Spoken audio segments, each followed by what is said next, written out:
Conversation before the film, try to avoid spoilers, but we were wondering how many of you have never seen The Ring?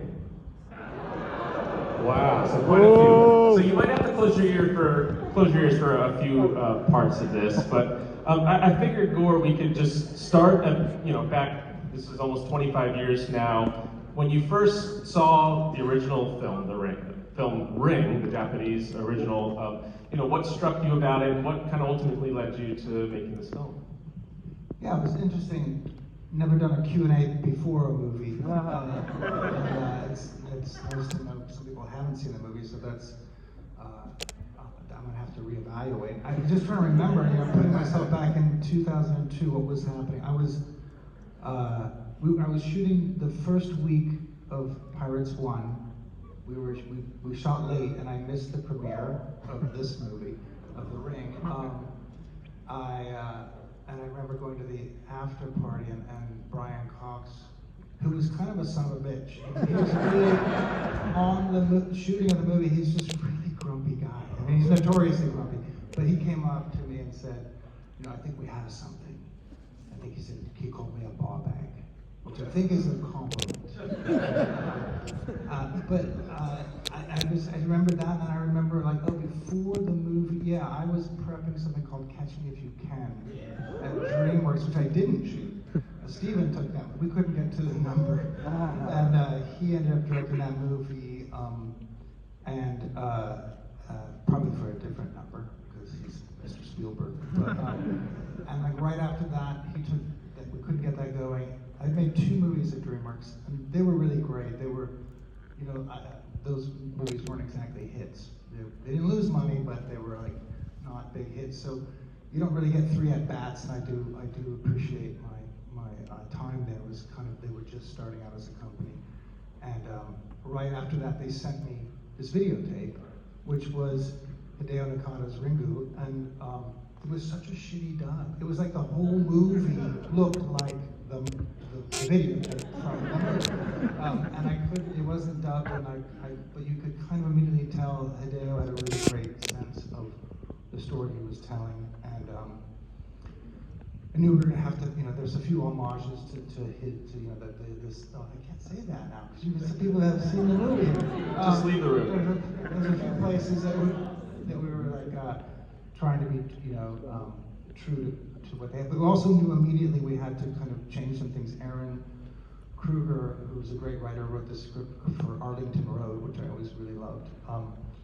We knew for a Western audience we'd have to get a little more sense of something's accruing in terms of the images on the video and what's occurring in the movie. So that was immediately the challenge, to kind of how do you adapt it for a Western audience, and our need for something, I wouldn't say necessarily linear, but the sense that things are accruing. Did you always, before this, the 2 films you made for DreamWorks, I think, were Mouse Hunt and The Mexican, right? Those are very different than The Ring, obviously. Did you always envision yourself making a horror film? Were you itching to do that, or did it just kind of come to you? Well, I've always loved, I think I saw The Exorcist when I was way too young. That really fucked me up. And The Shining, The Shining obviously is a masterpiece. But it was weird. I gotta be honest, it was weird. Feeling like you're making a B movie. There's something, I remember starting out shooting that film going, something feels like I'm framing up the doorknob shot, and I'm thinking, I'm using someone else's language. It took a while to start to go, there are tropes to this genre, and you need to kind of, before you usurp them, you need to kind of embrace them. And that took a little while. And then you start, you think about those movies, even the great ones, it's like you're having The Devil's Baby, or Indian Burial Ground, or Haunted Hotel. The premise is, they're always kind of pulp, and it's only in the execution you hope to sort of elevate them. So that took a little while to kind of get underneath that and feel comfortable with that. And sound is kind of the key. Sound is the key. That sort of Friedkin's first 20 minutes of The Exorcist is, you're in a darkened room for 20 minutes, and it's loud and it's quiet, and it's jackhammers and sunsets and dogs barking. So by the time Linda Blair pees on the carpet, you're completely fucked. You're in a state. So I think that was the real thing to that genre is all about 20 minutes before the event. And I think that was really an educational process. And I guess that's the point where I think through sound has really started to kind of like embrace it. Speaking back to seeing classic horror films way too young, I saw The Ring way too young, and I attribute that really to it being PG-13, which is kind of this film, is partially famous for just like being one of the scariest movies ever made, and like so many people seeing it too young. Were you involved in that process of making it a PG-13 movie? Was that where it started, or did it kind of become that? Yeah, we really we worked hard. I think we submitted it like 5 times. We were R-rated movie. We submitted it, and the studio really wanted a PG-13. So I think we traded 2 shits for a fuck. I remember that. There's like this strangest negotiation, and then we had to recut like the Brian Cox bathtub scene. We had to eliminate some blood and things like that. It actually got scarier in the process, which was interesting. And you always do, when you submit, you always like, just turn that down a little bit, So, because they can give you R for just intensity. Sometimes you're kind of trying to soften it the best you can, and then you kind of put it all back in your final mix. I agree. I think that's just why it works. Another thing I love about the film is, just the visual design and this very peculiar greenish blue that a lot of people speak and write about. A lot of films afterwards tried to imitate, but you got it so right and it's so unsettling. And I believe most of it was all done in camera with lighting. It wasn't done in post-production. Can you talk a little bit about like developing that when you landed on that look? Yeah, well, the cinematographer Blaine Bazzelli, who had made like 100 Abel Ferrara movies, and then was somehow persona non grata. I don't know, probably for caring. It's usually that's when you get blacklisted. And I really fought for him. We've done a bunch of commercials together and stuff. And I brought him to the attention. At first, it was I don't know what occurred, but for some reason he wasn't. They kept saying no, and then finally I talked to Stephen, and he said, "Sure, if you believe in it, go for it." And I don't think anybody has a better sense of the photochemical process than Blaine Bazzelli. He's just a master at going to the lab and talking and filtration and talking about hue and color saturation. So we did a lot of work early on, but really, he's a master of that. Were you nervous at all, just like locking into this, and then you couldn't really go back and change it, or were you like confident in the beginning that like this is about the look? Oh yeah, no, we'd done some tests early on, so we kind of knew what we were doing. I'm curious also just about the location. Choosing to shoot in Washington, the Pacific Northwest. I mean, that just seems so central to this story and the sort of dampness of everything. How did you? I mean, was that you, or that like the screenwriting process?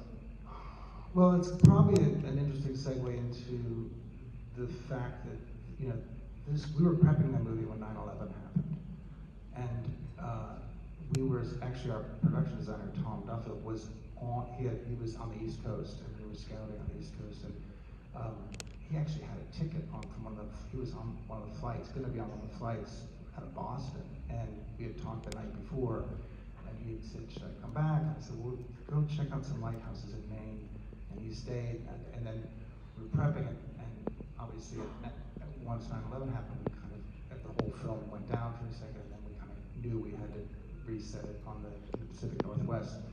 But I bring up 9/11 because I think there was something, we spent a lot of time talking about this and arguing about this with the studio, because DreamWorks is not notoriously known as a horror genre. I mean, it's like basically Amblin making a horror movie. So there was a lot of concern about this concept of the transferable nature of hatred, right? Like, you do something to me, I justify doing something to you. And I think that, it was like a palpable sense of like, well, why me? Why is this happening? And that's like a real horror, right? And I think, the studio was adamant about, not like the premise of this movie is basically, in order to save yourself, you have to, where I was like, but that's what the genre does so well. It taps into those things. And you have Damien holding the hand of the president at the end of The Omen. I think that it's not a happy ending, and it's a kind of what's going to happen next moment. So, and I think I think the film sort of tapped into that at the time. I also want to talk about just making the actual tape that you're all going to see that's in this film. Was that the first thing you did, or did you have that as the reference? I mean, it had to work, right? It had to be like really get under your skin in a way that the audience can't quite put their finger. Yeah, we made it in pre-production, and some of the stuff's inspired and certainly taken from Ringu, and about half of it's original stuff. You try to bring your own personal nightmare, to it. Like, I can't talk about it. It's so weird doing a Q&A before the movie. Sorry. But it was important that we. I think in the original movie, it's just there's something about the sort of Japanese culture that allows, like, that's why Miyazaki movies are so amazing to me. Like, I don't quite understand what's going on in, Spirited Away still, but I love it, and I think the original movie was sort of like, what's happening? We had to kind of practically design the video so that as the movie's progressing, you're feeling like those images are reoccurring in a way that's sort of, the hand of the inevitable is sort of pulling the camera down the corridor and things like that. So that was the biggest challenge. We shot it in pre-production.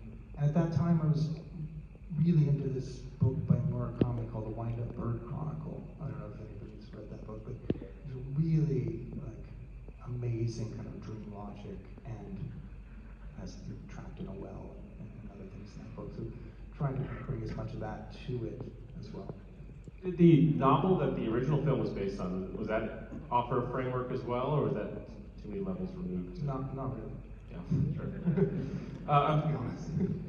I'm curious just about the casting, which is a really interesting process. You weren't casting movie stars. Naomi Watts wasn't a huge star at the time. How did you come to find her, and what made you know it was her? Yeah, I met with the person running marketing at DreamWorks was Terry Press, and I said, do I need a name for this movie? And she's like, absolutely. And I felt like, but that's not, like, you think of Jamie Lee Curtis and you think of Sissy Spacek, and like these movies make movie stars. You don't need to put a movie star in these.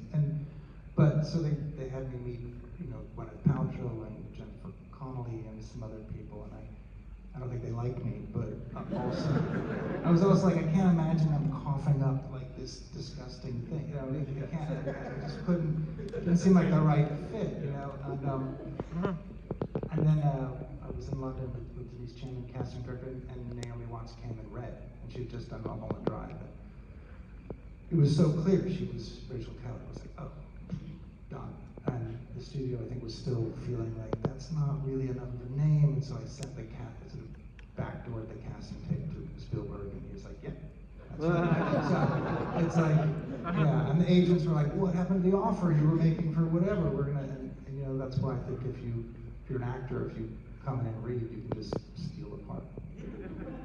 Naomi really grounds this film. I mean, it's so like it's a supernatural plot. It's hard, but like you can imagine finding some of the things hard to believe. But because Naomi's kind of at the center, I think, and brings such an intensity, it all like works so well. So I'm curious, just talking, like, what were your conversations with her to kind of get this performance into, like, what was she like on set? It's 22 years ago, dude.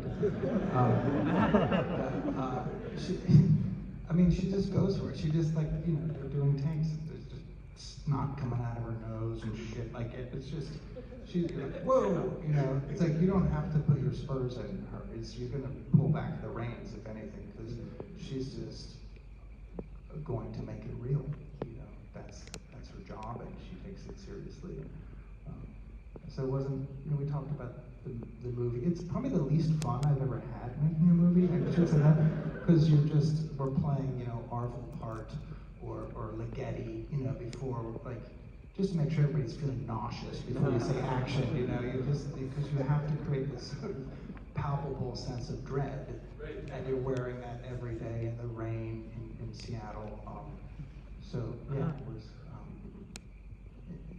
Sometimes the fun movies don't come out great. Sometimes the brutal ones do. Did the actor playing Aiden have fun? He's so great. I mean, how did you find him, and how did you? I mean, Denise cast him. I think he's like a Mensa child who's like really like wickedly smart. Yeah, we just knew it was him. We just 250 kids reading. And we just like that's the one. One other collaboration I want to mention is just Hans Zimmer's amazing score in this film. And this is your first film with him of many, so something must have clicked on the ring with him. What is your process with him like? I remember that. So he was the music advisor for DreamWorks in general. So I'd met him on Mouse Up. He had recommended Bruce Fowler and then later Alan Silvestri. And so I always sort of show him a movie and ask him, and I brought him in and played him The Ring, and then I asked him, because I was thinking about Badalamenti, and I was like, what do you think of Badalamenti, who the great composer did Blue Velvet? And he said, well, what about me? And I was like, holy shit, okay, well, we don't really have a Hans Zimmer budget, but sure. And then he made it work. We were at his house, spent a long time at his house, and that became the beginning of a great partnership. It's fantastic. I mean, his score, as you all hear, is just really wonderful.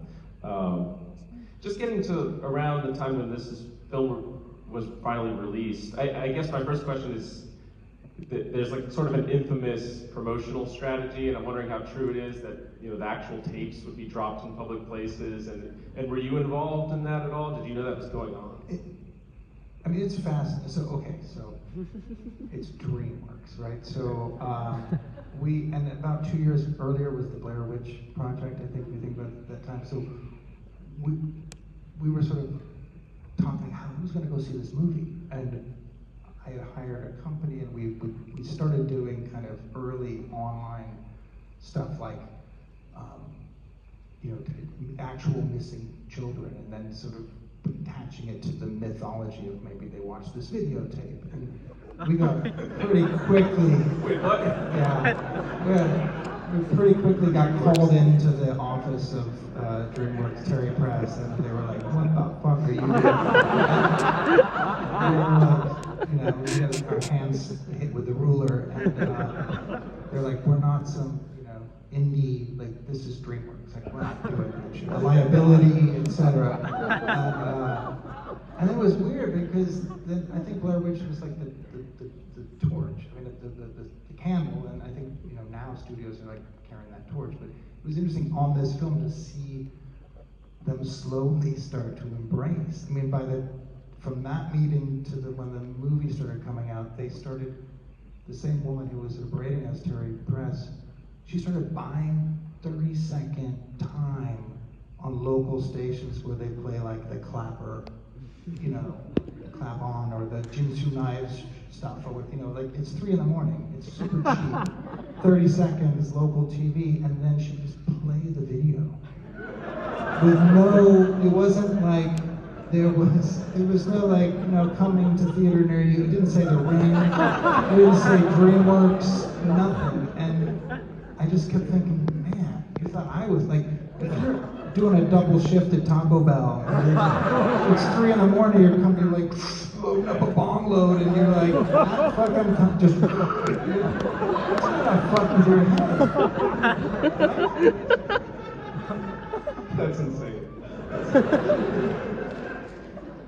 I mean, some of it must have paid off, because this film became a huge hit, and really was after a few weeks of it being out, that word of mouth. It was the weirdest. So when you release the film, there's the opening weekend, and then there's like the 50% drop, which is typical, and they that's why they can kind of, when you open your movie, they know basically where you're going to end up, because they go, okay, you're going to drop 50% second weekend. And if you drop 48, they're like, woo, and if you drop 62, they're like, you're screwed. So, but this opened at like, I think 15 million or something, and nobody was popping champagne corks. They were like, okay. And then it went up went down 7%, down like it just stayed. I think the fact that it was PG-13, it was kind of a water cooler moment for 14-year-olds. That's what I'm saying. Their locker was going, have you seen that fucking fucked me up, man? You know, so that was just a weird, I've never had that. And it's kind of a phenomenon. I don't think there's many movies that behave that way. And I mean, it has this remarkable staying power. I mean, obviously, most of the people in this room have seen it, and has become a classic. I'm curious what your personal relationship is to this film. It inspired so many other, I guess they call them the J-horror remakes, and this was really the first one, and by far the best one, I think. So, like, what's your relation to this movie now, and do you think about its legacy? Not really, but I do. I do. No, I think I love the genre. But, I think I went through a process of always respecting it, but never thinking I would do that. And then that movie, and again, sort of mentioning sound, that was sort of. I think there's so much you can do in that genre. I'm really like not just a fan anymore, but kind of like eager to get back. Hopefully that's next, after this next one in January. Would you like to say anything else before we watch The Ring? No, just try to transport yourself back. I mean, we think times are weird right now, like the world is weird. I mean, it was pretty weird back then too. Try to go back in time and enjoy an actual film. Gore Verbinski, everyone. Thank you so much.